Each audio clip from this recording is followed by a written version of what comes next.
মুসলমান, আজকে ভারতের যা অবস্থা, ভারতের যা পরিস্থিতি, আজ সুবহানাল্লাহ উত্তরপ্রদেশে কি হচ্ছে, আই লাভ মুহাম্মদকে নিয়ে সুবহানাল্লাহ এত বিকট হচ্ছে যে মুসলমান আজ কোন দিকে পিঠ দেখাবে। শায়ের বলছেন আল্লাহ পাকের तमाम আউলিয়া কিরামকে সম্বোধন করে कि अर्श पर रहता है चर्चा, अर्श पर रहता है चर्चा औलिया अल्लाह का। बोलिए सुभान अल्लाह। अर्श पर रहता है चर्चा औलिया अल्लाह का, और ये फलक है बोलबाला औलिया अल्लाह का। ये फलक है बोलबाला औलिया अल्लाह का। अरे शरीयत में है वली, शरीयत में है वली, हकीकत में क्या खुदा जाने। शरीयत में है वली, हकीकत में क्या खुदा जाने। कोई पूछो मूसा से रुतबा औलिया अल्लाह का, कोई पूछो मूसा से रुतबा औलिया अल्लाह का। और रूयते हक है नजारा, रूयते हक है नजारा औलिया अल्लाह का। आईने हज है देख लेना औलिया अल्लाह का, आईने हज है देख लेना औलिया अल्लाह का। ब्रादर इस्लाम, आज के ये पवित्र महफिल पीराने पीर, मीराने मीर, रौशन जमील, महबूबे सुबहानी, कुतुबे रब्बानी, गौसे समदानी, नूर दीदाए मुस्तफाबी, सुरूरे सीनाए मुर्तजाबी, कुतुबुल कौनैन, गौसुस सकलैन, हजरत पीराने पीर सैयदना व शेखना शेख अबू मोहम्मद मुहीउद्दीन अब्दुल कादिर जिलानी व गिलानी रदी अल्लाह ताला अन्हुर 11वीं शरीफ के उद्देश्य করে আপনারা বাদে এসা থেকে নিয়ে হুজুর গৌস পাকের অনেক ওয়াকিয়া, অনেক বয়ান শুনেছেন। আমি হুজুর গৌস পাকের কোনো ওয়াকিয়া নয়, আল্লাহর ওলি হন কারা, এর উপরে একটু আলোচনা রাখবো। এবং দ্বিতীয় আলোচনা রাখবো আল্লাহর ওলিদের মাধ্যম ধরে, আল্লাহর ওলিদের দামান ধরে আমরা পাবো কি। এই দুটো জিনিসের উপরে সংক্ষিপ্ত আলোচনা করে বক্তব্য ইতি টানবো। তার পূর্বে একটা কথা বলি, আপনারা এতক্ষণ নারে লাগিয়েছেন, নারে গৌস, নারে রিসালাত, আমার সঙ্গে একটু নারে লাগাবেন। আমি বলবো লব্বাইক, আপনারা বলবেন ইয়া গৌস। লব্বাইক লব্বাইক লব্বাইক লব্বাইক। আলহামদুলিল্লাহ, বাস এতটুকু। আমরা এই যে লব্বাইক শব্দটা বলি, এটা আরবি শব্দ। কোন শব্দ? এর বাংলা কি? উপস্থিত।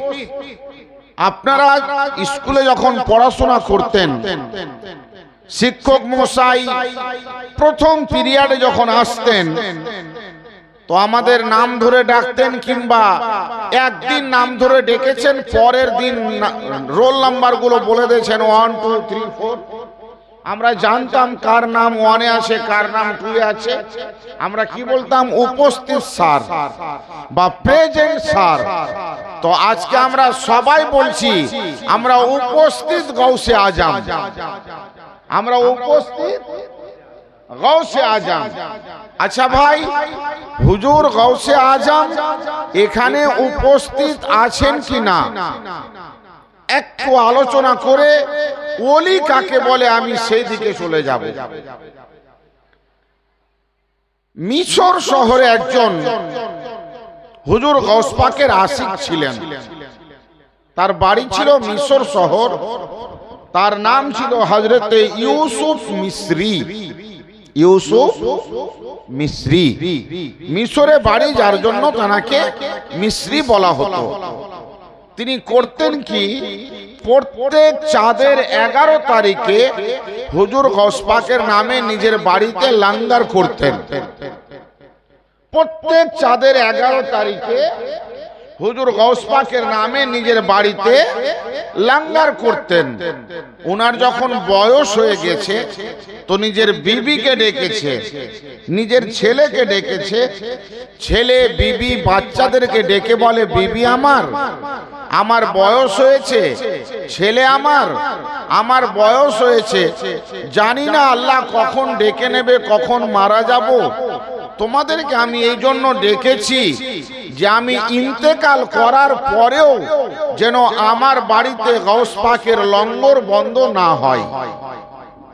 এটা ছেলেকে বিবিকে ওসিয়াত করছেন কে?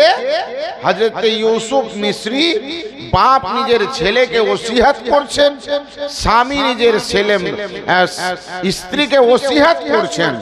করার পর বলছেন কি, বাবা যে আমার বেটা, আমার মেয়ে, আমার বিবি খোদা না খাস জানি না যদি আমি কোন চাঁদের 11 তারিখেই মারা যাই, যদি আমি কোন চাঁদের 11 তারিখে মারা যাই, তোমরা করবে কি, আমার লাশকে লুকিয়ে রেখে দিয়ে আগে গৌস পাকের লঙ্গর করে নিবে। তোমরা কেউ বলবে না যে ইউসুফ মারা গেছে, কারণ যদি আমি 11 তারিখে মারা যাই আর গ্রামবাসী যদি জানতে পারে, পড়োশি যদি জানতে পারে, তো তারা তো কেউ আমার বাড়ি গৌস পাকের ফাতিহা করতে আসবে না, লঙ্গর খেতে আসবে না, সবাই আমার লাশ দেখতে আসবে, আমার লাশ দেখতে আসবে। তো আমি যদি 11 তারিখেই মারা যাই তো আমার লাশকে লুকিয়ে রেখে দিয়ে আগে গৌস পাকের লঙ্গর করবে। বাবা এ কত বড় আশিক হতে পারে, এ কত বড় দিওয়ানা হতে পারে। আল্লাহু আকবার। তারিখ বলছে যে হযরত ইউসুফ মিসরি ইন্তেকাল করছেন। আল্লাহ তাবারক ওয়া তাআলাও যেন তার ইউসুফের ছেলের পরীক্ষা নিতে লাগলেন, বিবির পরীক্ষা নিতে লাগলেন। হযরত ইউসুফ মিসরি মারা যাচ্ছেন তো এ পবিত্র রবিউস সানির 11 তারিখে সন্ধ্যার সময়, রবিউস সানির 11 তারিখে সন্ধ্যার সময় বেগম ছেলের দিকে তাকায়, ছেলে মায়ের দিকে তাকায়। মা আব্বার ওয়াদা, আব্বার ওসিয়াত। মা বলে, বেটা তোমার আব্বার ওসিয়াত কাউকে জানতে দিও না যে আব্বা মারা গেছে। ছেলে বলছে, মা আপনিও কাউকে জানতে দেবেন না যে আব্বা মারা গেছে। আব্বাকে একটা ঘরের মধ্যে রেখে দিয়ে ঘরের কুন্ডি দিয়ে দিয়েছেন, শিকল দিয়ে দিয়েছেন, আর করছেন কি বাড়িতে হুজুর গৌস পাকের লঙ্গর চাপিয়ে দিয়েছেন। বলো সুবহানাল্লাহ। হুজুর গৌস পাকের খানা রান্না হচ্ছে, হুজুর গৌস পাকের ডেক রান্না হচ্ছে। আল্লাহু আকবার। হুজুর গৌস পাকের মাহফিল চলছে, মাহফিল শেষ হয়েছে, ডেক বিতরণ আরম্ভ হয়েছে। যারা শুনতে এসেছিল লঙ্গরে গৌস পাকে বসে গেছে খাওয়ার জন্য, একধারে লাইনে সবাই বসে খাচ্ছে। তাবাররুক দিয়ে যাচ্ছে, তাবাররুক দিতে দিতে বাদ একটা লোকের কাছে তাবাররুক দিচ্ছে। ওই লোকটার দাড়ি পেকে গেছে, মাথার চুল পেকে গেছে, বড় বয়স্ক লোক। তিনি বলছেন, বেটা তাবাররুক তো দিচ্ছ আমাকে, বলো তো তোমার আব্বা কোথায়? আজকে ইউসুফকে দেখতে পাই না, ইউসুফ মিসরি কোথায়? তো ছেলে বলছে, আব্বা গো আমার আব্বা বয়স্ক, ঘুমিয়ে পড়েছে, তাই আব্বা আজকে নেই, আপনি নিয়াজ খেয়ে নেন না। তো ওই বয়স্ক লোকটা বাবা নিয়াজ খাচ্ছে না। বলে, না বেটা আমি নিয়াজ ততক্ষণ খাবো না যতক্ষণ তোমার আব্বা খেতে না বলেছে। আমি ততক্ষণ নিয়াজ খাবো না যতক্ষণ তোমার আব্বা খেতে না বলেছে। আমি ততক্ষণ নিয়াজ খাবো না যতক্ষণ আমার সঙ্গে তোমার আব্বা না খেয়েছে। বেটা হায়রান হয়ে যাচ্ছে, আব্বা আমার আব্বা ঘুমিয়ে পড়েছে, আমার আব্বা ঘরের মধ্যে আছে, আমার আব্বা ঘুমিয়ে গেছে। এ বয়স্ক লোক জালালে আসছেন, খাওয়ার প্লেটকে ঠেলে দিচ্ছেন। বলে, বেটা পাতা কিস ঘর মে তেরা বাপ সোয়া হে? তো বেটা বলছে, ওই ঘরে।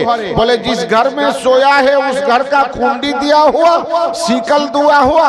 अब सीकलटा खुले बाबा ये ডাকছে বাইরে থেকে ইউসুফ ইউসুফ ইউসুফ। अब যেমনই ডেকেছে ভিতর থেকে আওয়াজ আসছে লব্বাইক लब्बाइक लब्बाइक।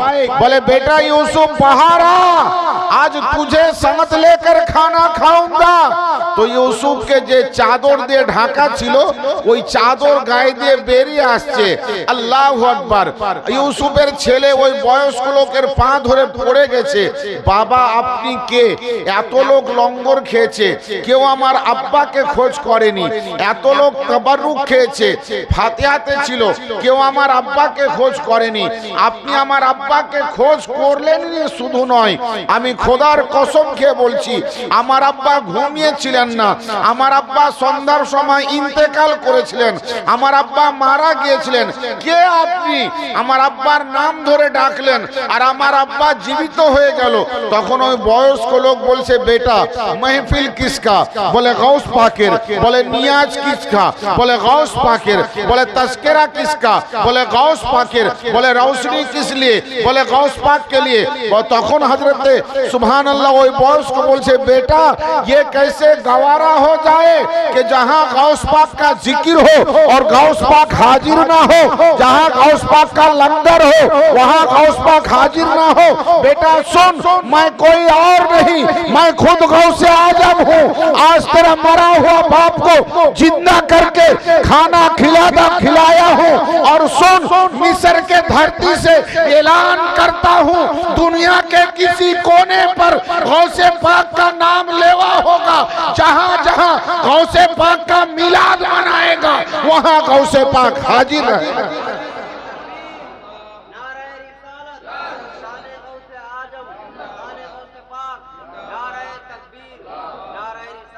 তো আমরা যে কয়জন বসে আছি, মা বোন যারাই বসে আছি, সবাই নিগাহে গাউস পাকে বসে আছি, সবাই নিগাহে গাউস পাকে বসে আছি। এটা আগে আকীদা বানান যে আমাকে আমার গাউস দেখছেন, এটা গাউস পাকের ওয়াদা যে আমার যেখানে মাহফিল হবে আমি থাকবো না, এটা হতে পারে না।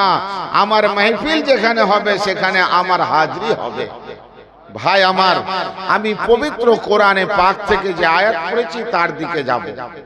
অল্প সময় বসবেন আপনারা, জি বসবেন। আল্লাহ তাবারক ওয়া তাআলা তার পাক কালামে বলছেন আলা, সাবধান হয়ে যাও, ইন্না নিশ্চয়, আউলিয়া আল্লাহে লা খাউফ। আল্লাহ বলছেন যারা আমার ওলি বান্দা তাদের কোনো ভয় নাই, তাদের কোনো ভয় নাই। ওয়ালা হুম ইয়াহজানুন, আর তারা কোনো চিন্তাও করে না। এবার ওলি কে বাবা? আল্লাহ বলছেন আমার ওলিদের ভয় নয়। তো ওলি কে? ওলি কে? আজকে অনেক ওলি না, এমনও কিছু কিছু জায়গা আছে মামা যে মুরিদ কম পড়ে যাবে, পীর বেশি। তো ওলি কে? ওলি কে? কার কাছ থেকে শিখবো, কাকে দেখে চিনবো যে এ ওলি? তো আল্লাহ তাবারক ওয়া তাআলা কোরআন পাকের মধ্যে বলছেন, ওলির পহচান দিচ্ছেন আল্লাযীনা আমানু, যারা ওলি হবে তারা ঈমানদার হবে। যারা ওলি হবে তারা কি হবে? ঈমানদার হবে। কোন বেঈমান ওলি হতে পারে না। প্রথম শর্ত ঈমানদার হওয়া, আর দ্বিতীয় শর্ত কি বলছে? ওয়া কানু ইয়াত্তাকুন, আর যারা ওলি হবে তারা পরহেজগার হবে। তারা কি হবে? পরহেজগার হবে, মুত্তাকি হবে। পরহেজগার ছাড়া কেউ ওলি হতে। এবার পরহেজগার কাকে বলে? গরুর মাংস খায় না এ পরহেজি, মুরগার মাংস খায় না এ পরহেজি, গোশের সঙ্গে আলু খায় না এ পরহেজি না বাবা। পরহেজগার যদি দেখতে হয় তো হুজুর গৌস পাকের আব্বাকে দেখেন। হযরত আবু সালেহ মুসা জাঙ্গির জীবনী আপনারা শুনেছেন, যিনি একটা আপেল পানিতে ভাসমান খেয়ে 12 বছর আব্দুল্লাহ সুমাইর বাড়িতে ছিলেন। কত বছর? আব্দুল্লাহ সুমাইর বাগানে পানি ছিটছিলেন 12 বছর। কে? হযরতে আবু সালেহ মুসা জঙ্গি। এ ঘটনা আপনাদের শোনা, এ ঘটনা আমি দোহরাবো না। আপনার হিন্দুস্তানের সরজমিনে একজন ওলি, হিন্দুস্তানের সরজমিনে একজন ওলির কথা আজ আমি বলবো, যার নাম ছিল হযরতে ফিরোজ শাহ আলাইহির রহমা। কি নাম বললাম? ফিরোজ শাহ আলাইহির রহমা, যার মাজার শরীফ আছে বাহরাইচ শরীফে, উত্তরপ্রদেশ ইউপির বাহরাইচ শরীফে। বাবা তিনি যখন হিন্দুস্তানে আসেন তো হিন্দুস্তানে তিনার চাহনেওয়ালা দিনের পর দিন বেড়ে যায়। আর তিনি করতেন কি, ছোট্ট একটা হাঁড়িতে রান্না করতেন, আর যত লোক ওনার কাছে আসতেন সবাইকে ওই হাঁড়ির খানা খাওয়াতেন। বলবেন না সুবহানাল্লাহ? ছোট্ট একটা হাঁড়িতে রাঁধতেন, আর যত লোক আসতো সবাইকে ওই হাঁড়ির খানা খাওয়াতেন। বাবা ওই সময় হিন্দুস্তানে ছিল ইংরেজের প্রশাসন, ইংরেজ প্রশাসনে ছিল। সুবহানাল্লাহ, দিনের পর দিন হযরতে ফিরোজ শাহর চর্চা হতে লাগলো। আরে একজন মুসলমান এসেছে, দাড়িওয়ালা এসেছে, টুপিওয়ালা এসেছে, ছোট্ট একটা বরতলে রান্না করে, আর যদি 100 লোক হয় তো 100 লোককে খাওয়িয়ে দেয়। আল্লাহ আল্লাহ, কিছু লোক করলো কি বাবা, এ কোনো রোজগার করে না, এ কারো কাজে যায় না, এ কোনো চাকরি করে না, এ চাল পায় তো পায় কোথা, এ লোককে খাওয়ায় তো খাওয়ায় কোথা থেকে। তাই করলো কি, কোর্টে গিয়ে হযরতে ফিরোজ শাহ আলাইহির রহমার নামে কেস করে দিল। একটু মোহাব্বতে শুনবেন, ওলি কাকে বলে। আমি একটু ইশারা করে চলে যাব দ্বিতীয় আয়াতে, খুব সংকীর্ণ সময় নেব। হযরতে ফিরোজ শাহ আলাইহির রহমার নামে কোর্টে কেস করলো কিসের, যে রেশমের চাল চুরি করে। এত লোককে খাওয়াই, রেশমের চাল চুরি করে। হযরতে ফিরোজ শাহ আলাইহির রহমা কে কোর্টে ডাকা হলো। তখন ইংরেজ প্রশাসন ছিল হিন্দুস্তানে। তিনি কোর্টের মধ্যে গেলেন, তো কোর্টে যাওয়ার সময় তিনি ঘোড়াতে চেপে গিয়েছিলেন। কোর্টের বাইরে ঘোড়াটা বেঁধে দিয়ে আর কোর্টের ভিতরে তিনি ঢুকেছেন, কাঠগড়ায় দাঁড়িয়েছেন। ইংরেজ হাকিম তাকে জিজ্ঞাসা করছে, এই দাড়িওয়ালা, এই টুপিওয়ালা, তুমি নাকি রেশমের চাল চুরি করো? তিনি বলছেন আল্লাহর ওলি যে না, আমি চাল চুরি করিনি। বলে তোমার নামে যারা কেস করেছে, চাল চুরি করেছো, এর পক্ষে সাক্ষী আছে। তুমি চাল চুরি করনি, এর পক্ষে কোনো সাক্ষী আছে? যদি তুমি কোনো সাক্ষী জড়ো করতে পারো তাহলে তুমি জেল থেকে বাঁচবে, নচেত তোমার জেল গ্যারান্টি। তো আল্লাহর ওলি হযরত ফিরোজ শাহ আলাইহির রহমা বলছেন, শোনো, আমার তো কোনো সাক্ষী নেই, তবে হ্যাঁ আমার একটা সাক্ষী আছে। কে তোমার সাক্ষী? বলে আমার সাক্ষী বাইরে দাঁড়িয়ে আছে, চতুর্পশ জানোয়ার। আমার সাক্ষী হচ্ছে আমি যে ঘোড়ার পিঠে চাপি, ওই ঘোড়া, আমি যে ঘোড়ার পিঠে চাপি ওই ঘোড়া আমার সাক্ষী। বলে এটা কি সম্ভব? ইংরেজ বলে এটা কি সম্ভব? ঘোড়া কখনো সাক্ষী দিতে পারে? বলে না, আমার সাক্ষী আমার ঘোড়া, তার জবান নাই তো কি দেশে সাক্ষ্য দেবে? ইংরেজ ছিল জাজ, বড় চালাক ছিল, জ্ঞানী ছিল। বলে দাড়ি লোকওয়ালা লোকটা যখন বলছে ওর সাক্ষী ওর ঘোড়া, তো কোর্টের মধ্যে ওর ঘোড়াকে আনার অনুমতি দেওয়া হলো। ঘোড়াকে আনা হলো, কোর্টের মধ্যে বেঁধে দেওয়া হলো। আল্লাহু আকবার। শুনুন মুসলমান, ওলি হয় কারা? গৌস পাকের তাজকিরা অনেক শুনেছেন, কারামাত অনেক শুনেছেন। ছেলেকে মেয়েকে ছেলে বানায়, ছেলেকে মেয়ে বানায়, এ তো গৌস পাকের ঠোকারে কাজ হয়, মুর্দাকে জিন্দা করে। আজকে আপনাদেরকে বলবো ওলি কারা হয়।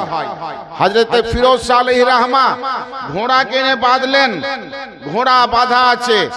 জজ সাহেব বলছে, ওই ফকির বান্দা, তোমার ঘোড়া তুমি চাল চুরি করনি, এর সাক্ষ্য দিতে বলো। তো হযরতে ফিরোজ শাহ বলছে, এর কি জবান আছে হুজুর? জাজ সাহেব কথা বলবে, এর তো জবান নাই।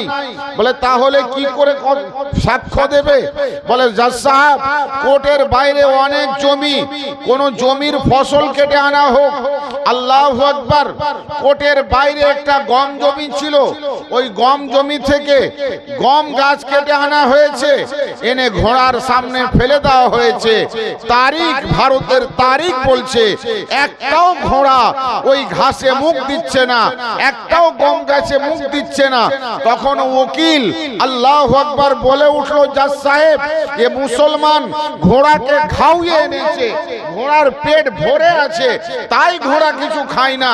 আল্লাহর ওলি হযরত ফিরোজ শাহ আলাইহি রাহমা তখন হাতটা জড়ো করে বলেছিলেন, জাজ সাহেব, যখন আমার ঘোড়াকে কোর্টের মধ্যে এনেছেন, তার সামনে গম গাছ দিয়েছেন, দয়া করে একটু জমির মালিককে ডাকবেন। এই জমির মালিককে, বলে জমির মালিকের কি হবে? বলে জমির মালিকের দরকার আছে। জাজ সাহেব জমির মালিককে তালাশ করে জমির মালিককে কোর্টে আনা হলো। আল্লাহর ওলি হযরত ফিরোজ শাহ আলাইহি রাহমা জমির মালিককে বলছেন, ভাই, আপনার জমির গম কাটা হয়েছে, আমার ঘোড়ার জন্য এই গম গাছের কত মূল্য নেবে বলো, আগে মূল্য আদায় করব। তো সব শোনার পর জমির মালিক বলছে, আচ্ছা যদি এই রকমই ব্যাপার আছে তো মূল্য নেব না, আমি তোমার ঘোড়াকে খেতে দিলাম, অন্তর থেকে দান করে দিলাম, যেমনই বলেছে খেতে দিলাম, তেমনই ঘোড়া এক লোকমাতে তামাম ঘাস, এক লোকমাতে তামাম ঘাস উঠিয়ে মুখে চাবাতে লেগেছে।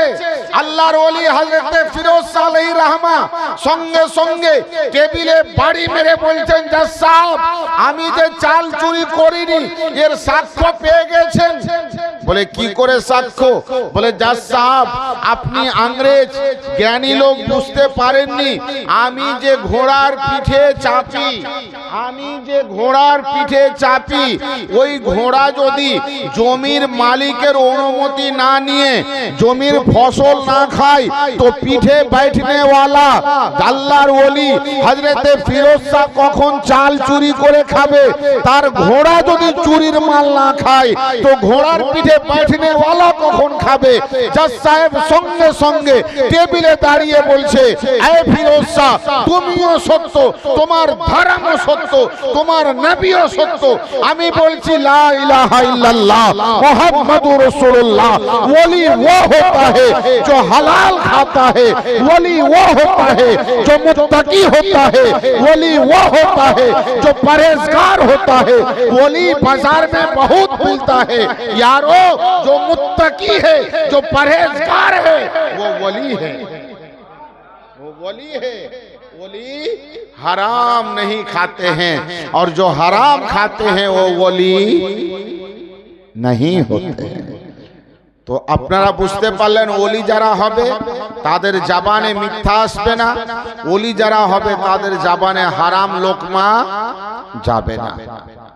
বাবা, ওলি আল্লাহ তাবারক ওয়া তাআলার রাসূল থেকে রিসালাতের দরজা যখন বন্ধ হয়ে গেল, আল্লাহ রাসূল ওয়ালায়াতের তাজ হযরতে মাওলা আলী হুজুর मौलाए कुल मौला मुश्किल कुशा हजरत आबू तुराब के वलायतेर भार दायित्व दिए दिलेन जे आली आज থেকে রিসালাতের দরজা বন্ধ, আমি খাতামান নবীন, নবুয়তের দরজা বন্ধ, রিসালাতের দরজা বন্ধ, আলী ওয়ালায়াতের দরজা খুলে দেওয়া হয়েছে। কিয়ামতের সকাল পর্যন্ত আমার দ্বীনের কাজ, ইসলামের কাজ, তাওহীদের কাজ ওলিদের দ্বারা হবে। আলী শোনো, তোমার হাতে ওয়ালায়াতের ঝান্ডা দিয়ে দিলাম, আলী যাকে তুমি ওলি বলে দেবে সে ওলি হয়ে যাবে। তো तमाम ওলি কুলের ইমাম হচ্ছেন হযরতে আলী। এ বাবা, ওলিয়ে পাক, ওলিদের সম্পর্কে আল্লাহ তাবারক ওয়া তাআলা তার পাক কালামে বলছেন যে শোনো আমার ঈমানদার বান্দারা, তোমরা আমাকে ভয় করো এবং আমার সত্যবাদী বান্দাদের সঙ্গী হয়ে যাও। এখন কথা হচ্ছে, আল্লাহর ওলিদের দামান ধরে আমরা পাবো তো পাবো কি? গৌস পাকের উরুস করে পাবো তো পাবো কি? হুজুর খাজা গরিবুন নামাজের উরস করে আমরা পাবো তো পাবো কি? হযরত আখিয়ে পাক সিরাজের উরস করে আমরা কি পাবো? হযরত আলাউল হক পান্ডিবি রহমাতুল্লাহ আলাইহির উরস করে তানার মাজারে গিয়ে আমরা কি পাবো? এই নিয়ে একটু আলোচনা বাবা। আর আজ মানুষ কথাই কথাই বলছে যে মাওলানা সাহেব ওলিদের দরবারে কিছু পাওয়া যায়, কোরআনে কোথাও আছে? কথাই কথাই কোরআনকে তালাশ করা হচ্ছে, কথাই কথাই কোরআনকে ঢুঁড়া হচ্ছে। বাবা আমার, আমি সংক্ষিপ্ত আকারে আপনাদেরকে বলুন তো, আল্লাহ জান্নাত বানিয়েছেন কার জন্য? মানুষের জন্য। কোন মানুষের জন্য? ঈমানদারদের জন্য। মানুষ সবাই, কিন্তু সবাই জান্নাতে যাবে না। যাবে কারা? ঈমানদারেরা।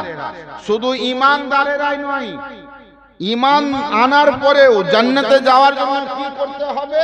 তো কোরআন বলছে ফাদখুলি ফি ইবাদিহি ওয়াদখুলি জান্নতি। যদি ইবাদত করো তো জান্নাতে যাবে, না হলে জান্নাতে যাবে না। স্পষ্ট আল্লাহ পাক কোরআন পাকে এলান করে দিয়েছে। বাবা, ওই কোরআন পাক, যে কোরআন পাক বলছে ইবাদত করলে জান্নাতে যাবে, ইবাদত না করলে জান্নাতে যাবে না, যে কোরআন পাক বলছে জান্নাত শুধু ঈমানদারদের জন্য, যে কোরআন পাক বলছে জান্নাত শুধু মুত্তাকিদের জন্য, যে কোরআন পাক বলছে জান্নাত শুধু নবী প্রেমিকদের জন্য, ওই কোরআন পাকে বাবা, ওই কোরআন পাকে আল্লাহ তাবারক ওয়া তাআলা একটা কুকুরকে জান্নাতি বলেছেন। একটা কুত্তা জান্নাতি। কে জান্নাতে যাবে? জান্নাত বানিয়েছেন আল্লাহ মুমিনের জন্য, আবিদের জন্য, আবেদাদের জন্য, কিন্তু একটা কুকুর জান্নাতে যাবে। আপনি বলবেন হুজুর কুকুর জান্নাতে যাবে? হ্যাঁ, কুকুরটার নাম কাতমির, জান্নাতে যাবে। কোথায় আছে? পবিত্র কোরআন শরীফ 15 পারা সূরা আসহাবে কাহাফ, সূরা আসহাবে কাহাফ। কুকুর জান্নাতে যাবে। আমি আরজ করলাম মাওলা, কুকুর কি ইবাদত করলো আল্লাহ? কুকুর তো নাপাক মাটি দিয়ে তৈরি আল্লাহ, শয়তানের থুক দিয়ে তৈরি আল্লাহ। কুকুর কেন জান্নাতে যাবে? ও তো নাপাক জিনিস, ও তো শরারতের মধ্যে থাকে। তো আল্লাহ তাবারক ওয়া তাআলা বলছে মাওলানা, তুই কুকুরের নাপাকি দেখেছিস, তুই কুকুরের শরারতি দেখেছিস, আর আমি কুকুরের বসার জায়গাটা দেখেছি। আমি আরজ করলাম আল্লাহ, কুকুরটা বসে ছিল তো ছিল কোথায়? কোন নবীর দুয়ারে? আল্লাহ বলছেন না। কোন রাসূলের দুয়ারে? না। কাবার দুয়ারে? না। আয় আল্লাহ, ওই কুকুর কোথায় বসেছিল? বলে আসহাবে কাহাফের গুহার মুখে। আমি বললাম আল্লাহ, ওই আসহাবে কাহাফের গুহাতে কে লুকিয়েছিল? তোমার হাবিব লুকিয়েছিল? বলে না, আমার হাবিব লুকিয়েছিল না। বললাম তোমার কালিম লুকিয়েছিল? বলে না, আমার কালিম লুকিয়েছিল না। মাওলা মাসি লুকিয়েছিল? বলে না, আমার মাসি লুকিয়েছিল না। মাওলা হযরতে নাজি লুকিয়েছিল? বলে না, কোন নবী লুকিয়েছিল না। বললাম মাওলা কোন রাসূল লুকিয়েছিল? বলে না, কোন রাসূল ছিল না। আমি আরজ করলাম আল্লাহ, তবে ছিল তো ছিল কে? যার গেটে বসার কারণে তুমি কুকুরকে জান্নাতি বানাচ্ছ। তো রব তাআলা বলছেন শোনো, কোন নবী ছিল না, কোন রাসূল ছিল না। শোনো, আমার মাহবুব 7 জন বান্দা বসেছিল, আমার ইয়ার বসেছিল, আমার দোস্ত বসেছিল, আমার ভীরু বান্দা বসেছিল, আমার ওলি বসেছিল। শোনো, আমার ওলির গেটে কে কুকুর বসেছিল? ওলি যেমনটি বলেছিল তেমনটি করে বসেছিল, চুপ হতে বলেছিল, চুপ হয়ে বসেছিল। শোনো, আমার রহমত গওয়ারা করে না, আমি রহমানুর রহিম, আমার রহমত গওয়ারা করে না যে আমার মাহবুব জান্নাতে যাবে, আমার ওলি জান্নাতে যাবে, আমার রফিক জান্নাতে যাবে, আমার শফিক জান্নাতে যাবে, আর গেটে बैठने वाला কুত্তা জান্নাতে যাবে না। এটা আমার রহমত গওয়ারা করে না। এই দুনিয়া ওয়ালা শোনো, জান্নাতে যাওয়ার আগে আমি কুকুরকে পাক বানিয়ে দেব, জান্নাতে যাওয়ার আগে কুকুরকে সাফ বানিয়ে দেব। আল্লাহ বুঝাতে চাইলেন আমার ওলিও জান্নাতি, ওলির গেটে बैठने वाला কুত্তাও জান্নাতি। আসহাবে কাহাফের ভাই এবার বুকে হাত দিয়ে বলুন, যদি আসহাবে কাহাফের কুত্তা জান্নাতি হয় তো হুজুর গাউস পাকের মাননেওয়ালা, হুজুর গাউস পাকের দিওয়ানা, হুজুর গাউস পাকের চাহনেওয়ালা আপনারা খুশ নসিব। আপনারা আপনাদেরকে কাম্য মনে করবেন না। যার অন্তরে কিঞ্চিত পরিমাণ হুজুর গাউস পাকের মোহাব্বত রয়েছে, ইনশাআল্লাহ তাআলা আমি কাদেরী রাসূলের মঞ্চে, গাউস পাকের মঞ্চে সিনা তান করে বলছি, ওই 1 ইঞ্চি মোহাব্বত কাল ময়দানে মাহশরে আপনার নাজাতের বাহানা হয়ে যাবে। আল্লাহ তাবারক ওয়া তাআলা ওই 1 ইঞ্চি গাউস পাকের মোহাব্বতের জন্য আপনাকে বখশিশ করে দিয়ে জান্নাতি বানাবে ইনশাআল্লাহ। এ আশা রাখবেন। এবার আসুন ওলিদের সান্নিধ্য পেয়ে পাবেন কি? এ তো আসহাবে কাহাফের কথা বললাম, আর একটু আগে বাড়ি। এই মহিলারা বসে রয়েছে। একজন মা আমার আল্লাহ ওয়ালি ছিলেন, একজন মা আল্লাহ ওয়ালি ছিলেন। নামটা কি তার বলতে পারেন? হযরতে রাবিয়া বসরি। রাবিয়া বসরি এত বড় আল্লাহ ওয়ালি ছিলেন। রাবিয়া এত বড় আল্লাহ ওয়ালি ছিলেন যে রাবিয়া যখন ইন্তেকাল করেছিলেন তো রাবিয়ার জানাজাতে ৭,০০০-এরও বেশি আল্লাহর ওলিরা হাজির হয়েছিল। বলুন না সুবহানাল্লাহ। এত ওলি জানাজাতে রাবিয়ার। হায় হায় হায়। রাবিয়া কে কবরে রাখার পর, জানাজা পড়ে কবরে রেখে সবাই যখন চলে যাচ্ছে, 2 জন আল্লাহর ওলি দাঁড়িয়ে গেলেন কবরে। কেন দাঁড়ালেন জানেন? রাবিয়া কবরে, রাবিয়ার কবরের পাশে দাঁড়িয়ে আছে, আর আল্লাহর ওলিরা বলছে আজকে শুনবো রাবিয়াকে কবরে সওয়াল কি হয় আর রাবিয়া কবরে জবাব কি দেয়। রাবিয়াকে কবরে সওয়াল কি হবে আর রাবিয়া জবাব কি দিবে আমরা শুনবো। তার মানে কি বোঝা গেল? যারা আল্লাহর ওলি হয় যদি কবরের উপরে দাঁড়িয়ে যায় তো মুনকার নাকিরের সওয়ালও শুনতে পায় এবং মুর্দার জবাবও শুনতে পায়। যারা আল্লাহর ওলি হয়ে যায় তাদের মধ্যে পাওয়ার আল্লাহ তাবারক ওয়া তাআলা দিয়ে দেন। তো রাবিয়ার কবরে দাঁড়িয়ে আছে 2 জন আল্লাহর ওলি। মুনকার নাকির এসেছে, জিজ্ঞাসা করছে মার রাব্বুকা, এ রাবিয়া তোর রবকে? তো রাবিয়া উত্তর দিচ্ছে আমার রবকে আমি কেন বলবো? রবকে জিজ্ঞাসা কর আমি কে। রবকে জিজ্ঞাসা কর আমি কে। বলে রাবিয়া এটা জবাব নয়, তোর রবকে বল। তো রাবিয়া বলছে রবকে জিজ্ঞাসা কর। বলে কেন? বলে আমি যদি বলি যে আমি আমার রব আল্লাহ, আর আল্লাহ যদি বলে রাবিয়াকে জানি না, তো আমি জীবনে বেঁচে থাকতে মিথ্যা কথা বলিনি, মিথ্যা বলা হয়ে যাবে। তো আমার রবকে জিজ্ঞাসা কর। আল্লাহু আকবার। রব্বের পক্ষ থেকে আওয়াজ আসে ফরিস্তা কবর से हट जा, ये कोई और नहीं है, ये आबिदा है, ये जाहिदा है, ये राकिया है, ये सालिहा है, ये अल्लाह वाली है, ये राबिया बसरिया है। फरिश्तों राबिया से सवाल मत करो, ये तुझे सवाल कर बैठेगा। सवा कब्र से हट जा। फरिश्ता দূরে হয়ে গেছেন। ও রাবিয়া বসরির একদিনের কথা আপনাদেরকে শোনাই, তবে বুঝতে পারবেন আল্লাহর ওলিদের সান্নিধ্য এ পাবেনটা কি। হযরতে রাবিয়া বসরি একদিন জঙ্গলে বাবা ছাগল চড়াচ্ছেন, মোষ চড়াচ্ছেন, আর ছাগল চড়াতে চড়াতে রাবিয়ার নামাজের সময় হয়ে গিয়েছে। তো রাবিয়া করেছেন কি, জঙ্গলের মধ্যেই নামাজ আরম্ভ করে দিয়েছেন। বলো সুবহানাল্লাহ। এ মা বোনেরা, রাবিয়া এমনি এমনি বাস রাবিয়া হয়ে যায়নি, জঙ্গলে নামাজের টাইম হয়েছে তো জঙ্গলেই নামাজ পড়তে লেগে গেছে।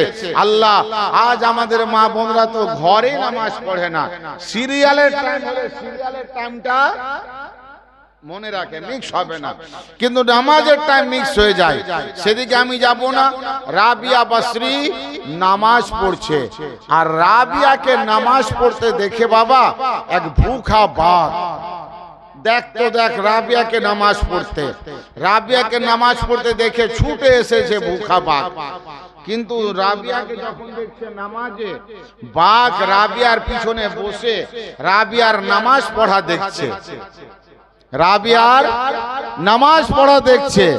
রাবিয়াকে আর দাবছেছে না, রাবিয়াকে পাঞ্জা মারছে না, রাবিয়া কায়াম করছে, বাঘ পিছনে বসে আছে। রাবিয়া রুকু করছে, বাঘ পিছনে বসে আছে। রাবিয়া সাজদা করছে, বাঘ পিছনে বসে আছে। আমি মনে মনে ভাবলাম যতক্ষণ রাবিয়া নামাজে আছে হয়তো ততক্ষণ কিছু বলবে না, রাবিয়া সালাম ফিরলেই হয়তো ধরবে। কিন্তু না বাবা, রাবিয়া পুরা নামাজ শেষ করছে, বাঘ তাকে ধরছে না। আমি বাঘকে জিজ্ঞাসা করলাম, কিরে বাঘ, তুমি কি নামাজির মাংস খাও না? তুমি কি মহিলার মাংস খাও না? তো বাঘ বলছে, মৌলবি তোমার ঘরের বউ হলে ছাড়তাম কি? ছাড়তাম না। রাবিয়া তোমার ঘরের মেয়ের মতো নয়, রাবিয়া আল্লাহ ওয়ালি আছে, রাবিয়া আবেদা আছে, রাবিয়া রাকি আছে, রাবিয়া সলেহা আছে, রাবিয়া আল্লাহ রফিক আছে। শোন মাওলানা, যারা আল্লাহর হয়ে যায়, জগৎ পার হয়ে যায়, যেদিন থেকে রাবিয়া আল্লাহর হয়ে গেছে, আমি বাঘও রাবিয়ার হয়ে গেছি। যেদিন থেকে রাবিয়া আল্লাহর হয়ে গেছে, আমি বাঘও রাবিয়ার হয়ে গেছি। বাবা রাবিয়াকে বাঘ শিকার করলো না। রাবিয়া নামাজ শেষ করলো, আবার ছাগলের দিকে ধ্যান। রাবিয়ার পাশ থেকে বাঘ উঠে চলে যাচ্ছে। বাবা চলছে, চলতে চলতে কিছু দূরে গিয়েছে, দেখছে একটা ছাগল পানি ঘাটে নেমেছে নদীতে আর পানি পান করছে। বাঘটা দেখলো, যাক আমার ভুখ মিটবে। বাঘ আস্তে আস্তে পা ফেলে ছাগলের কাছাকাছি হয়েছে। যেমনই অতি কাছে গিয়েছে তেমনি ছাগলটাকে না ধরে বাঘ ছাগলের পাশে দাঁড়িয়ে আর পানি চাটছে। ছাগলের পাশে দাঁড়িয়ে বাঘ পানি চাটছে। একটা ঘাটে একই সঙ্গে দাঁড়িয়ে বাঘ আর ছাগলে পানি পান করতে পারে? কিন্তু তারিখ বলছে একটা ঘাটে একই সঙ্গে দাঁড়িয়ে বাঘ পানি চাটছে, ছাগল পানি চুষছে। বাঘ বাবা চেটে চেটে পানি খায়, ছাগল চুষে পানি খায়। আল্লাহ আল্লাহ, বাঘকে দেখে ছাগল পারাচ্ছে না আর বাঘ ছাগলকে শিকার করছে না। আমি জিজ্ঞাসা করলাম, কি হে বাঘ মশাই, রাবিয়া না হয় আবেদা ছিল, রাবিয়া না হয় রাকিয়া ছিল, রাবিয়া না হয় সলেহা ছিল, রাবিয়া না হয় আল্লাহ ওয়ালি ছিল, তুমি আল্লাহ ওয়ালিকে ধরনি, আল্লাহ ওয়ালাকে গ্রিপ করনি, আল্লাহ ওয়ালিকে মারনি, আল্লাহ ওয়ালির মাংস খাওনি। এটা ছাগল আছে, এটাকে কেন তুমি মারো না? এর রক্ত তুমি কেন পান করো না? এর মাংস কেন তুমি পান করো না? তো বাঘ মুখ ফিরিয়ে বলছে, মৌলবি যদি তোমার ঘরের ছাগল হতো তাহলে ছাড়তাম না। আরে মৌলবি, তুই চিনতে পারিসনি, আমি চিনতে পেরে গেছি। এ ছাগলটা অন্য কারো নয়, এ ছাগলটা রাবিয়ার ছাগল, এ ছাগলটা রাবিয়ার ছাগল, এ ছাগলের মালকিন রাবিয়া, এ ছাগলের গলাতে দড়ি পড়ায় রাবিয়া, এ ছাগলকে ডাকে রাবিয়া, এ ছাগলকে ঘাস খাওয়ায় রাবিয়া। বুঝতে পারা গেল মুসলমানও, আল্লাহ তাবারক ওয়া তাআলা কোরআনুল কারীমের মধ্যে এই জন্য বলছে, ওয়াকুনু মা'আস সাদিকিন, তোমরা সত্যবাদীদের সঙ্গী হয়ে যাও। মুসলমান, আপনি তো দুপাইয়া, আপনি তো আশরাফুল মাখলুক, আপনি যদি ওলির সান্নিধ্য পেয়ে যান, ওলির দামানে হাত রেখে দেন, তো সুবহানাল্লাহ আপনার শান কি হবে আল্লাহ বেহতর জানে। মুসলমান, এ চার পায়া ছাগল যে রাবিয়ার খানকাতে থাকতো, রাবিয়ার বোলানাতে আসতো, রাবিয়া যাকে ঘাস খাওয়াতো, তাকে যদি বাঘ শিকার না করে তো গৌস পাকের গোলামকে কখন করবে? যদি রাবিয়ার ছাগলকে শিকার না করে তো গৌস পাকের গোলামকে করবে? বলো, করবে? মুসলমানও, তো আমি বলবো, ওয়াকুনু মা'আস সাদিকিন, সচ্চ ব্যক্তির সঙ্গী হয়ে যাও। যেমন হওয়া দরকার, কেমন হওয়া দরকার, ওলির মুরিদ কেমন হওয়া দরকার। আজ মুরিদ যদি আমরা দেখি তো এখানে যারা বসে রয়েছি সব মুরিদ, কিন্তু আমরা মুরিদ না, মনের আরিদ আল্লাহই জানে। মুরিদ কেমন হতে হয় একটা কথা বলে ক্যাম করব, বেশি নয়, কারণ রাত অনেক হয়েছে। মুরিদ যদি কেউ হতে চান, পীরের মুরিদ যদি হতে চান, আর পীরের ফায়েজ যদি পেতে চান, তো মুরিদ হয়ে যান। সুবহানাল্লাহ। হযরতে নিজামউদ্দিনের এক মুরিদ ছিল, হযরতে নিজামউদ্দিন মাহবুবে ইলাহি এক মুরিদ ছিল, যার নাম ছিল আমির খুসরু। কি নাম? আমির খুসরু। মুরিদ কাকে বলে বাবা শোনো। হযরতে নিজামউদ্দিন মাহবুবে ইলাহি, যার মাজার দিল্লিতে, তিনি যখন বাহায়াত ছিলেন, তো হযরতে নিজামউদ্দিনের বাড়িতে বাবা এক সৈয়দ ফকির এসেছে। কোন ফকির? সৈয়দ, চাহনে ওয়ালা সৈয়দ, আর বাড়িটাও সৈয়দের। তো হযরতে মাহবুবে ইলাহির বাড়িতে সওয়াল করেছে, আকা কুছ দো। তো হযরতে মাহবুবে ইলাহি সৈয়দকে খালি হাতে ফিরাতে পারলেন না, নিজের বাড়িতে ডাকলেন, খানকাতে ডাকলেন, বলে বেটা আমার বাড়িতে বসো, আজকে দেওয়ার মতো কিছু নাই, দেখি যদি সন্ধ্যা অবধি কোনো মাল আমার বাড়িতে চলে আসে তো আমি তোমাকে হাওয়ালা করে দেবো।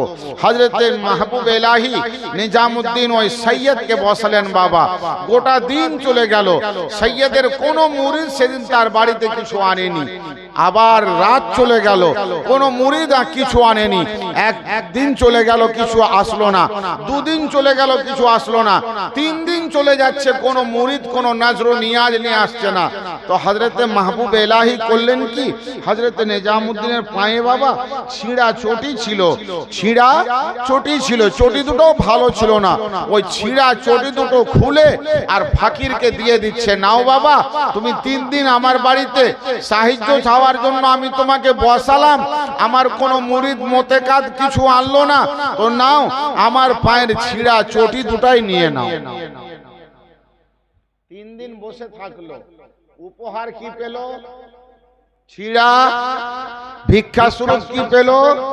ছিঁড়া চটি। হায় হায় হায়, যদি আমরা কোনো ফকিরকে দিতাম, ছুঁড়ে আমার কপালে মারতো। কিন্তু দেনেওয়ালাও সৈয়দ ছিল আর লেনেওয়ালাও সৈয়দ ছিল। ও জানতো যখন হযরত দিয়েছেন ছিঁড়া চটি, তো এর মধ্যে কোনো রাজ আছে, এর মধ্যে কোনো রাজ আছে। আল্লাহ আল্লাহ, ওই ছিঁড়া চটিকে গামছাতে বেঁধে বাবা ঘাড়ে ঝুলিয়ে নিয়ে চলছে, চলতে আছে চলতে আছে। আর এই বাঙালে বাবা একজন বাদশা বাস করতো, বাঙ্গাল ও বিহারের বর্ডারে। তার নাম ছিল বাদশা তুগলক। বাদশা তুগলক, তার দরবারে বাবা শের ও শায়রি চলছিল। তো ওই শের পড়ার জন্য উত্তরপ্রদেশ থেকে উর্দু শায়ের এসেছিলেন হযরতে আমির খুসরু। এ বড় উর্দু শের পড়তে পারতেন। তো উর্দু শের পড়ে পড়ে বাদশাকে খুশি করে করে এত দিনার পেয়েছে, এত দিনার পেয়েছে, এত মুদ্রা পেয়েছে যে 70,000 দিনার। কত দিনার? 70,000 দিনার, 2 ব্যাগ ভরে দিনার। এ দিনার নিয়ে যাচ্ছে আর ও ফকির রাস্তা দিয়ে আসছে। সুবহানাল্লাহ। এমন সময় হযরতে আমির খুসরুর নাকে বাবা তার পীরের খুশবু পৌঁছে গেছে। জোরে বলো, পীরের খুশবু। যেমনই পীরের খুশবু, হযরতে আমির খুসরু ঘোড়ার পিঠ থেকে নেমেছে, নেমে বলে খাড়া হয়ে যাও ফকির। ফকির দাঁড়িয়ে গিয়েছে, বলে তুমি কোথা থেকে আসছো? বলে মাহবুবে ইলাহির বাড়ি থেকে আসছি। আমার মুর্শিদ কি তোমাকে কিছু দিয়েছে? বলে আর বলো না, ওই মাহবুবে ইলাহির বাড়িতে ভিক্ষা চাইতে গিয়েছিলাম, 3 দিন আমাকে নিজের খানকাতে রাখলো, আর 3 দিন রাখার পর নিজের পায়ের ছিঁড়া চটি দিয়েছে। তো হযরতে আমির খুসরু দেখছেন, আরে আমার মুর্শিদের পায়ে তো একটাই চটি ছিল, ছিঁড়া চটি ছিল, সেটাও দান করে দিয়েছে। বলে হ্যাঁ ছিঁড়া চটি দিয়েছে। তো আমির খুসরু বলছেন, শোনো এ চটি কি তুমি বেচবে? এ চটি কি তুমি বেচবে? তো ये সৈয়দ বলছে, ये ফকির বলছে, ছিঁড়া চটি বেচবো মানে কে কিনবে ছিঁড়া চটি? বলে আমি কিনবো। বলো কি দাম চাও? তো ফকির বাবা ছিঁড়া চটির দাম চাইতে পারছে না। কি করে চাইবে? চটি ফাটা ছিঁড়া, দাম চাইতে পারছে না। তো আমির খসরু বলছে তুমি দাম বলবে না? বলে না। বলে বাবু আমার কাছে 70,000 মুদ্রা আছে, 70,000 আশরাফি আছে, বলো এই 70,000 আশরাফির নিয়ে তুমি কি এই চটি দুটো আমাকে দিবে? এ ফকির মনে করছে কি বলছে, ছিঁড়া চটির দাম, এ উপহাস করছে, এ মাজাক করছে। তখনও ফকির খামোশ রয়েছে। তো হযরতে আমির খসরু বলে উঠলো বাবু শোনো, বেটা শোনো, দিল मांगो तो दिल दे देंगे, आंख मांगो तो आंख दे देंगे। बता ये 70,000 अशरफी मंजूर है या नहीं? 70,000 अशरफी ले ले और मुझे मेरे पीर के चप्पल दे दे। अल्लाह अकबर। हजरत अमीर खुसरू पीरेर चोटी के 70,000 अशरफीते किने निচ্ছেন, কিনে নেওয়ার পর মাথায় নিয়ে নিচ্ছেন। আর নিজের বাড়িতে নয়, নিজের মুর্শিদের দরবারে আসছেন। হযরত নিজামউদ্দিন মাহবুব ইলাহি বসে ওযু করতেছিলেন, পায়ে চটি ছিল না। হযরত আমির খুসরু সামনে বসছে, বসার পর পীর ও মুর্শিদের সামনে তার পায়ের চটিকে পেশ করছে। হযরত মাহবুব ইলাহি নিজামউদ্দিন বলছেন বেটা আমির খুসরু ये चोटी তুমি পেলে তো পেলে কোথা? ये चोटी तो আমি এক সৈয়দ জাদাকে দান করে দিয়েছিলাম। বলে आका मैं उससे खरीद लिया हूँ, मैं उससे खरीद लिया हूँ। तो हजरत निजामुद्दीन हेसे बोलছে बेटा अपने पीर के चप्पल का क्या कीमत अदा किया? बोले हुजूर আপনার চটির कीमत আপনার খাদিম দিতে পারবে? এমন তো আপনার খাদিমের কাছে কিছু ছিল না। ফকির যদি আমির খসরুর জান চাইতো জান দিয়ে দিতাম, দিল চাইতো দিল দিয়ে দিতাম, সর চাইতো সর দিয়ে দিতাম। হুজুর আশরাফ হুজুর নিজামউদ্দিন মাহবুব ইলাহি আমির খসরুর কাছে 70,000 अशराफी ছিল, 70,000 अशराफी फकीर को दे दिया और अपना चोटी ले लिया। तो हजरत निजामुद्दीन महबूब इलाही वजू ছেড়ে দিয়ে দাঁড়িয়ে যাচ্ছেন, আমির খসরুকে সিনাতে লাগাচ্ছেন। বলে बेटा जा, बेटा जा, जहां मेरा जिक्र होगा वहां तेरा जिक्र होगा, कयामत तक मेरा जिक्र होगा, कयामत तक तेरा जिक्र होगा। मुरीदो अगर मुरीद बनना है तो अमीर खुसरू बन जाओ, पीर से फैज मिले। मुरीद होना है अमीर खुसरू जैसा हो जाओ, और पीर होना है सुभान अल्लाह वकुनु माअस सादिकीन, सच्चों के साथ हो जाओ। कुरान বলেছে সত্যবাদীর সঙ্গী হয়ে যাও, সব পেয়ে যাবে। নিয়াজ এসে গেছে বাবা, এবার বুঝাতে চাইছে আর আগামীতে নয়, এবার শেষ করতে হবে।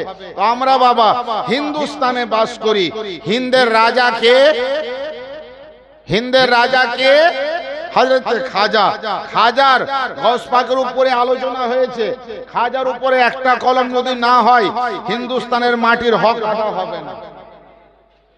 তো হযরত খাজা গরিবুন নওয়াজের একটা কথা বলে দি, ওয়াকুনু মা'আস সাদিকিন, ईमान वालों सच्चों के साथ हो जाओ। तो हजरत खाजा गरीबुन नवाज যখন হিন্দুস্তানে এসেছিলেন বাপ, তো নেকাব পরে এসেছিলেন। কি পরে? নেকাব পরে। মুখও ঢাকা ছিল, শরীরও ঢাকা ছিল। তো হিন্দুস্তানের লোক কোনোদিন বোরখা নেকাব দেখেনি, তো দেখতে লোক ভিড় করছে। তো হযরতে আমির হযরতে কুতুবউদ্দিন বখতিয়ার কাকি বলছেন হুজুর আপনাকে দেখছে লোক, আপনাকে দেখার জন্য লোক এসেছে, নেকাব উঠান, নেকাব উঠান, চেহারা দেখান। তো হযরত খাজা গরিবুন নওয়াজ নেকাব উঠাচ্ছেন না। লোকের ভিড় জমতে জমতে জমতে জমতে বাবা 60,000 লোক জমে গেছে। ক হাজার? 60,000।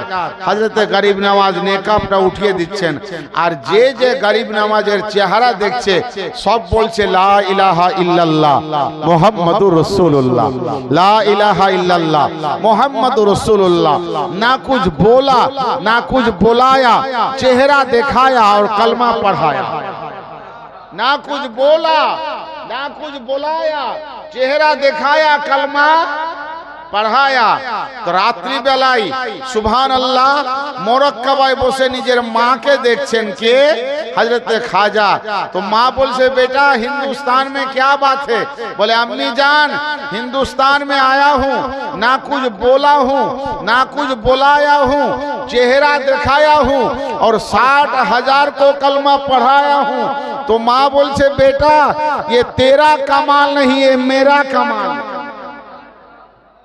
মা বলছে বেটা এটা তোর কামাল নয় আমার কামাল। তো মঈনুদ্দিন গরিব নওয়াজ বলছে মা তোমার কামাল?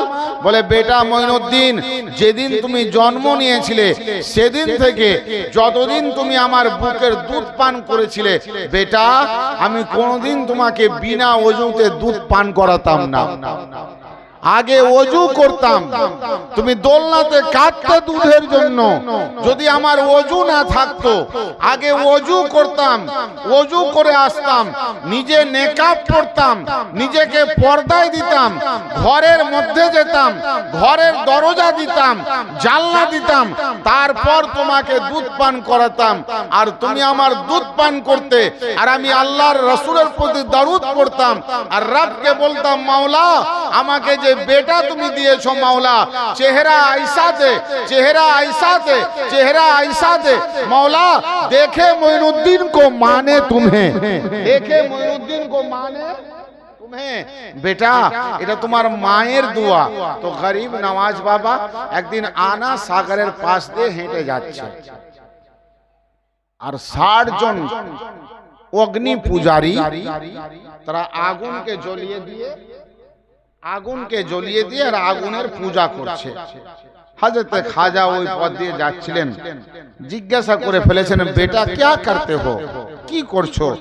তারা বলল হযরত इसको पटा रहे हैं, इसको पटा रहे हैं। পাটানো বুঝতে পেরেছেন? পেরে গেছেন।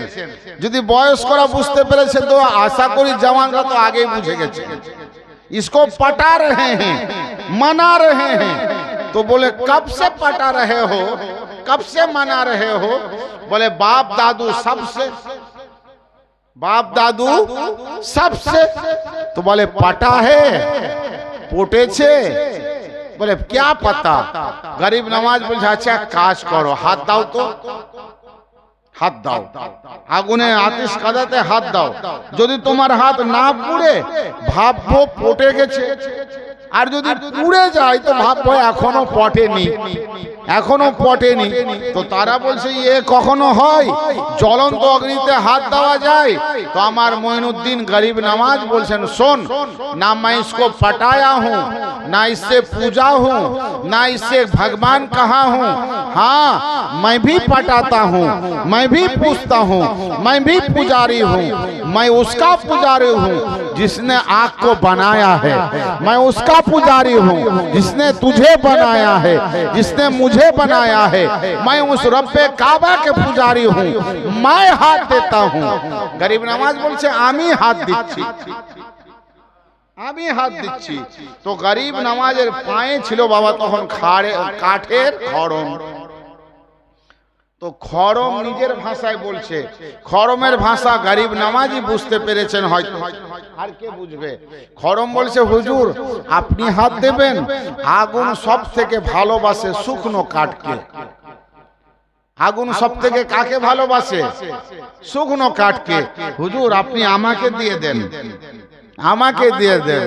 তো গরিব নওয়াজ মুচকি হাসছে, 60 জনের দিকে তাকাচ্ছে, বলে বেটা শোন আমি নিজের হাত দিচ্ছি না, আমার পায়ে যে শুকনো কাঠের খড়ম আছে একে দিচ্ছি। গরিব নওয়াজ করেছেন কি নিজের পা থেকে খুলে শুকনো কাঠের খড়ম ওই আগুনের মধ্যে ঢেলে দিয়েছে।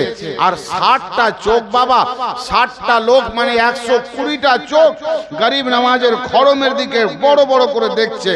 আগুন জ্বলছে, গরিব নওয়াজের খড়মে বাবা যত ধুল ছিল আরো আগুনে পুড়ে যেন সাফ হয়ে যাচ্ছে।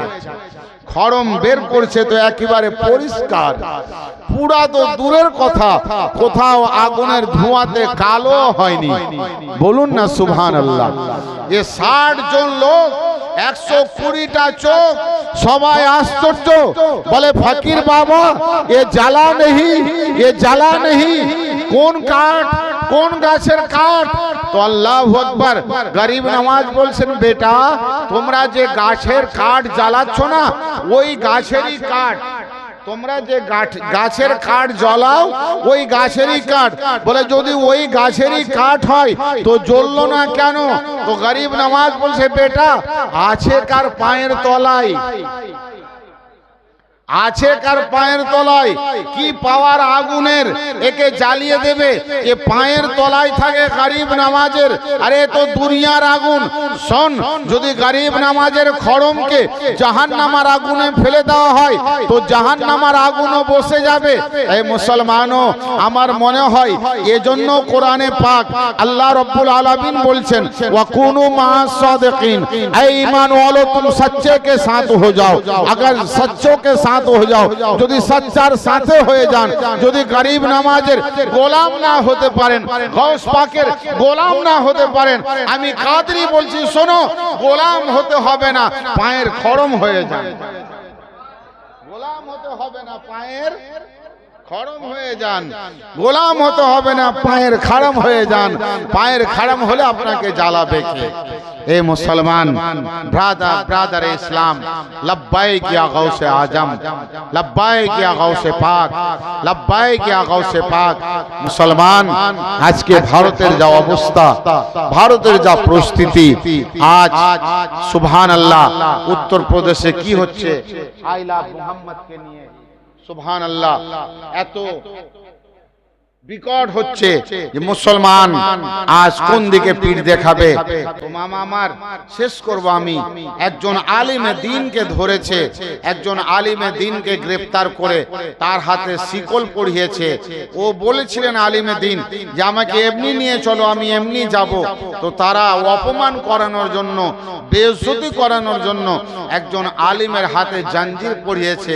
তো যখন জঞ্জির পরিয়েছে তো আলিমে দ্বীন নিজের হাতের জঞ্জিরকে চুমা খেতে লেগেছে। বলো সুবহানাল্লাহ, নিজের হাতে জঞ্জিরকে চুমা খেতে লেগেছে। তো ये পুলিশ জিজ্ঞাসা করছে, উত্তরপ্রদেশের পুলিশ, যে মাওলানা তুই इससे क्यों चुमा खाते हो? तो आलिम दीन मुस्कुरिए बोलছেন फक्रेর सहित, आज मुझे फक्र होता है, आज मुझे फक्र होता है कि आज मेरे हाथ में मोहम्मद रसूलुल्लाह के मोहब्बत के बेड़ी पहनाया गया है। आज मेरे हाथ में मोहम्मद रसूलुल्लाह के मोहब्बत के बेड़ी पहनाया गया है। आज मैं ज़ैनुल आबिदीन का सुन्नत अदा कर रहा हूँ, आज मैं सहाबाए किराम का सुन्नत अदा कर रहा हूँ। मुसलमानों, आपसे आखिरी बात कहता हूँ और आगे नहीं। मुसलमान अपने खून में, अपने रगों में, अपने जिक्र में, अपने याद में, अपने उठने में, अपने बैठने में मुस्तफा जाने रहमत सल्लल्लाहु अलैहि वसल्लम के मोहब्बत को बिठा लो। मुसलमान, आपको चीरा जाए तो आपका दिल के एक हिस्सा में लिखा रहे ला इलाहा इल्लल्लाह, तो दूसरा हिस्सा में हो मोहम्मद रसूलुल्लाह। ऐसा दिल बना लो, ऐसा खून बना लो कि आपको कोई आई लव मोहम्मद कहने पर खून कर दिया जाए तो आपके खून से आवाज उठे ला इलाहा इल्लल्लाह मोहम्मद रसूलुल्लाह। मुसलमानों, खुद भी ऐसा बनो, अपने बच्चे को भी ऐसा बनाओ, अपने बच्चे को सिखाओ मुस्तफा के मोहब्बत, अपनी बच्चियां को सिखाओ मुस्तफा जाने रहमत के मोहब्बत। मुसलमानों, इस हिंदुस्तान में आज जरूरी है, फर्ज है, वाजिब है हर आलिम दीन को हुब्बे रसूल पर बात करना, हुब्बे रसूल पर बात करना। इसके रसूल अपने दिल में लाओ। हम आप बिलाल को तो नहीं देखा है, लेकिन इतना तो सुना है कि बिलाल ने रसूल पाक सल्लल्लाहु अलैहि वसल्लम की इसको मोहब्बत में उमैया मुंह में आग दे दिया था। अल्लाह अकबर, रेता हुआ बाली में बिलाल को घिसाटा गया था। बिलालेर चाम उठे गेছিল, কিন্তু बिलालेर मुखे जारी ছিল ला इलाहा इल्लल्लाह मुहम्मदुर रसूलुल्लाह। मुसलमान, ऐसा बन जाओ, ऐसा हो जाओ, ऐसा अपना नबी से प्यार करो, ऐसा वली से प्यार करो। इंशाअल्लाह कामयाबी यहाँ भी, कामयाबी कब्र में भी और कामयाबी हशर में भी। अगर कामयाब होना चाहते हो, कामयाबी पाना चाहते हो, तो आज हम देखते हैं कि ये साइंस चांद में गया, चांद में चल गया, चांद में जाकर कामयाबी हासिल करना चाहते हैं। कोई कोई कहते हैं मंगल ग्रह में जाकर कामयाबी हासिल करना चाहते हैं। हम साइंस को ये कहना चाहता हूँ, ये साइंस जब चांद में गया होगा तो शायद चांद ये कहा होगा कि सुन मेरे पास आकर क्या तुम ले लोगे, मेरे ऊपर से थोड़ा सा मिट्टी ले जाओगे क्या? दुनिया के मिट्टी में कमी है? सुन, अरे जिसके इशारा से मैं आपको सीना को चीर दिया था, अगर कामयाबी होना चाहते हो तो उस आमना के लाल के हो जाओ, तुम्हें कामयाबी मिल जाएगा।